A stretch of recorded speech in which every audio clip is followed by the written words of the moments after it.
আসসালামু আলাইকুম। তাসনিয়া রান্নাঘরের নতুন আরও একটি রেসিপি দেখার আমন্ত্রণ আপনাদের সবাইকে। আশা করছি সকলেই আল্লাহর রহমতে অনেক ভালো আছেন।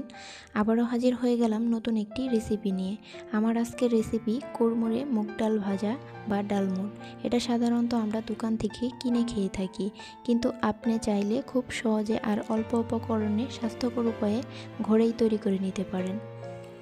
তো চলুন রেসিপিটি দেখে নিই। রেসিপিটি তৈরি করার জন্য এখানে একটা মিক্সিং বোলে নিয়ে নিচ্ছি হাফ কাপ পরিমাণ মুগ ডাল।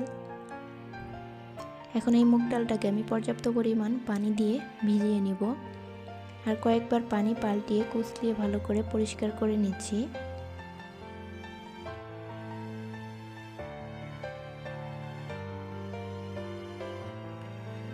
এই তো পরিষ্কার করে নিয়েছি। এখন এটাকে আমি 1 ঘন্টার জন্য ভিজিয়ে রাখবো।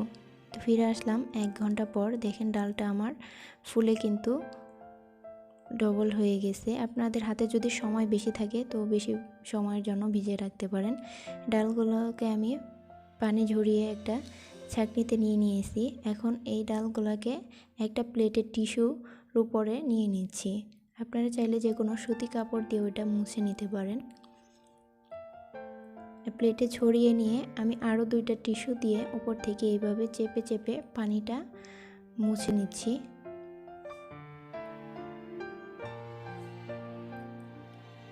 আপনারা চাইলে ফ্যানের বাতাসের নিচেও এই পানিটা শুকিয়ে নিতে পারেন। এখন ডালটাকে ভেজে নেব। তার জন্য চুলায় একটা কড়াই বসিয়ে দিয়ে পর্যাপ্ত পরিমাণের তেল দিয়ে দিয়েছি। তেলটাকে গরম করে এখন একটা ছাঁকনিতে 1 মুঠ পরিমাণ ডাল আমি এইভাবে তেলের ভিতরে দিয়ে চামচ দিয়ে এইভাবে নাড়াচাড়া করে নিচ্ছি। এভাবে নেড়ে চেড়ে ভেজে নিব। যখন দেখবেন আস্তে আস্তে ভুদভুদের পরিমাণটা কমে আসছে, একদমই কমে গেছে, তখন বুঝবেন যে ডাল ভাজা হয়ে গেছে।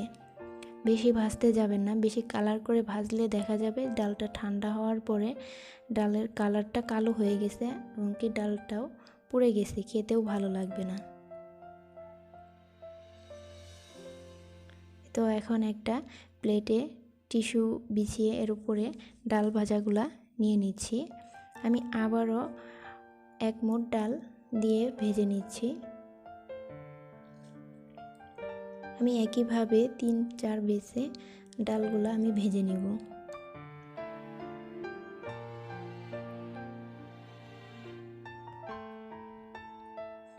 এই তো আমার সবগুলো ডাল ভাজা হয়ে গেছে। ডালগুলোও ঠান্ডা হয়ে গেছে আর অতিরিক্ত তেলগুলোও টিস্যু টেনে নিয়েছে।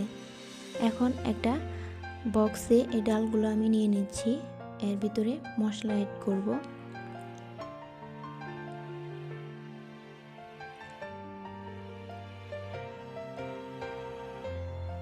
এখন এর ভিতরে দিয়ে দিচ্ছি 1/4 চা চামচ বিট লবণ। আপনাদের হাতের কাছে বিট লবণ না থাকলে সাধারণ লবণ দিয়ে দিবেন।